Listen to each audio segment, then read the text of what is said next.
sur Feedback, le podcast autour du management et du leadership.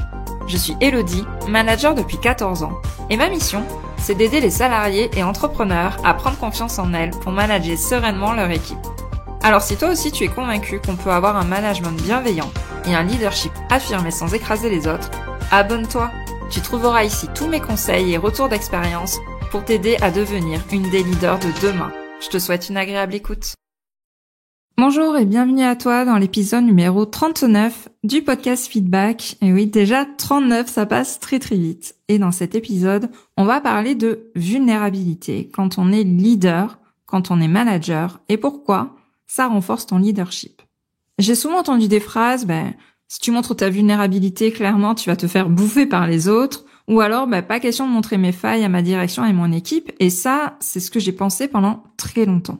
Or, c'est une idée reçue. Être vulnérable, ce n'est pas du tout manquer de leadership. Bien au contraire, il est même important que tu puisses montrer à ton équipe certaines de tes faiblesses et je vais t'expliquer pourquoi dans cet épisode de podcast. Mais avant ça, je t'invite à aller faire le quiz pour savoir comment transformer ton rôle de manager, comment transformer ton management. Il est directement disponible sur mon site et tu trouveras le lien directement dans les notes de cet épisode. Tu vas voir, c'est fun, c'est sympa à faire et à la fin, tu auras un vrai plan d'action pour savoir quelles actions tu dois mener, à quel moment pour transformer ton management. Alors pourquoi je dis que c'est important pour ton leadership de te montrer vulnérable, de montrer tes failles ou tes faiblesses? Tout simplement parce que tu vas montrer un côté humain. Et oui, quand on est manager, on n'est pas seulement des robots. Et ça va t'aider à construire une relation de confiance entre toi et ton équipe. Ça va aussi te permettre de te sentir plus à l'aise avec les défis à venir et d'établir un état d'esprit basé sur le partage, l'apprentissage. Et c'est ça qui est essentiel avec tes collaborateurs. Donc pour moi, être vulnérable et assumer son leadership, c'est compatible à 100%. Et je vais t'expliquer pourquoi je pense que c'est clairement un super pouvoir à travailler. Alors, la première raison pour moi, c'est que tu vas admettre tes erreurs. Et franchement, qui n'a jamais fait d'erreur dans sa vie? Tout le monde en fait, même si tu as l'impression de ne voir que des aspects parfaits chez d'autres personnes, même si on veut bien te montrer que ça soit dans le milieu de l'entreprise, dans le milieu de la politique, ou même sur les réseaux sociaux, que le côté parfait des gens, le côté vie parfaite, où rien ne dépasse et où tout est réussi et amplifié. Même Michelle Obama a fait des erreurs, mais tout le monde en fait. Même la personne que tu admires au travail, cette manager que tu dis waouh, elle est tellement à l'aise en réunion, c'est une personne à qui tout réussit, en fait, c'est juste que tu ne sais pas ou que tu ne vois pas forcément les erreurs qui sont faites. Or, pour moi, faire des erreurs est le meilleur moyen de progresser. C'est clairement un cadeau de faire des erreurs. Et assumer tes erreurs au lieu de chercher des excuses ou de rejeter la faute sur les autres, c'est faire preuve d'intégrité. C'est faire preuve de normalité. Et c'est surtout faire preuve d'un courage immense. Et ça, tu verras que ça fédère énormément. Ça va vraiment fédérer l'équipe derrière toi.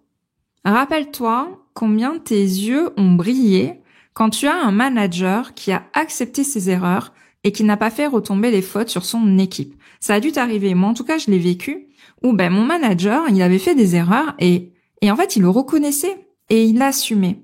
Et en fait quand on fait partie de ces équipes, d'avoir à sa tête un manager qui reconnaît ses erreurs, qui reconnaît ses fautes et qui est juste humain face à soi, ça renforce vraiment des liens et on est prêt du coup à s'engager beaucoup plus pour cette personne-là parce que elle n'est pas à se défausser ou à pointer du doigt les erreurs des autres et à dire moi je réussis et quand on perd, c'est la faute de mon équipe, c'est pas la mienne. C'est vraiment fédérateur, ça va rassembler ton équipe derrière toi et en plus, tu vas diffuser dans ton équipe une culture du droit à l'erreur. J'en ai marre d'entendre ce diktat de la perfection dans les entreprises. L'exigence n'exclut en rien le droit à l'erreur. On a le droit d'être exigeant, mais d'accepter que les autres se trompent, d'accepter que nos collaborateurs puissent se tromper, faire des erreurs. En fait, en diffusant ce droit à l'erreur, tes collaborateurs vont pouvoir eux aussi prendre des risques. Ils vont pouvoir se tromper et ainsi pouvoir apprendre de leur échec. C'est un vrai cercle vertueux de créativité et de nouvelles idées que tu vas favoriser. Et moi, j'ai souvenir dans ma boîte, là où j'ai passé 12 ans, on a eu un échec cuisant à un moment donné à un appel d'offres. Et en fait, si on s'était pas trompé, si on n'avait pas eu cet échec à cet appel d'offres, on n'aurait pas remporté les suivants. Ça nous a mis un coup de pied aux fesses, on s'est montré beaucoup plus créatif, beaucoup plus incisif, et ça a vraiment donné un tournant à ma boîte à ce moment-là. Donc, les erreurs font partie du cursus de la vie, de la progression d'une entreprise, et ça fait partie de l'aventure humaine. Donc, arrête de pointer du doigt les erreurs si jamais tu le fais. C'est une très bonne chose et il faut limite les accueillir à bras ouverts. Pourquoi c'est important de se montrer vulnérable et pourquoi ça va favoriser à développer ton leadership, c'est que tu vas partager tes doutes et tes craintes. Ça, c'est le deuxième point que je voulais évoquer avec toi. Le doute fait partie du quotidien des managers et des dirigeantes. Beaucoup de personnes qui ont réussi ont même connu une traversée du désert et Steve Jobs en est l'exemple. Il y a eu toute la phase, en fait, il a travaillé 2 fois pour Apple. Il y a eu la première phase, il s'est fait virer. Il s'est pas passé grand-chose dans sa vie, puis il est revenu dans Apple et c'est là où il a explosé avec toutes ses idées, sa créativité et qu'il a fait d'Apple la marque qu'elle est aujourd'hui. En fait, il n'existe pas de leader qui ne doute jamais. Ça fait partie du jeu. Donc, tu as tout à fait le droit de partager tes doutes, tes questionnements, tes craintes avec ton équipe. Alors, bien évidemment, ça va être une question de dosage. Il ne faut pas en fait que tu te montres dans le doute à chaque fois que tu fais des entretiens avec eux, à chaque fois que tu les vois. Mais par contre, le distiller de temps en temps, c'est une très bonne chose. Pareil, ça va montrer que tu es juste humain et te montrer humaine ne te rendra pas plus faible, bien au contraire. Ça va permettre aux autres de s'identifier à toi et de s'engager derrière toi. Le troisième élément que je voulais évoquer avec toi, c'est qu'en te montrant vulnérable, tu vas tout simplement accepter de demander de l'aide. Et en tant que manager ou leader, je pense que tu apprécies très certainement de proposer ton aide aux autres. Et cela t'est naturel et ça peut même être quelque chose qui te nourrit. Mais est-ce que tu es capable d'en demander? Ça, par contre, je pense que c'est beaucoup plus difficile pour la plupart des personnes qui m'écoutent. Et j'étais la première personne d'ailleurs à penser ça. Reconnaître que tu as besoin d'aide sur certains sujets, que tu as besoin d'experts autour de toi, montrera au contraire que tu fais confiance à ton équipe. Tu n'es pas censé tout savoir, tu n'es pas censé être Wonder Woman à la perfection et tout gérer de A à Z. Non, tu as une équipe autour de toi. Tu as des experts, tu as des personnes qui maîtrisent leur métier et c'est normal que tu demandes leur avis ou que tu leur demandes de l'aide sur certains points.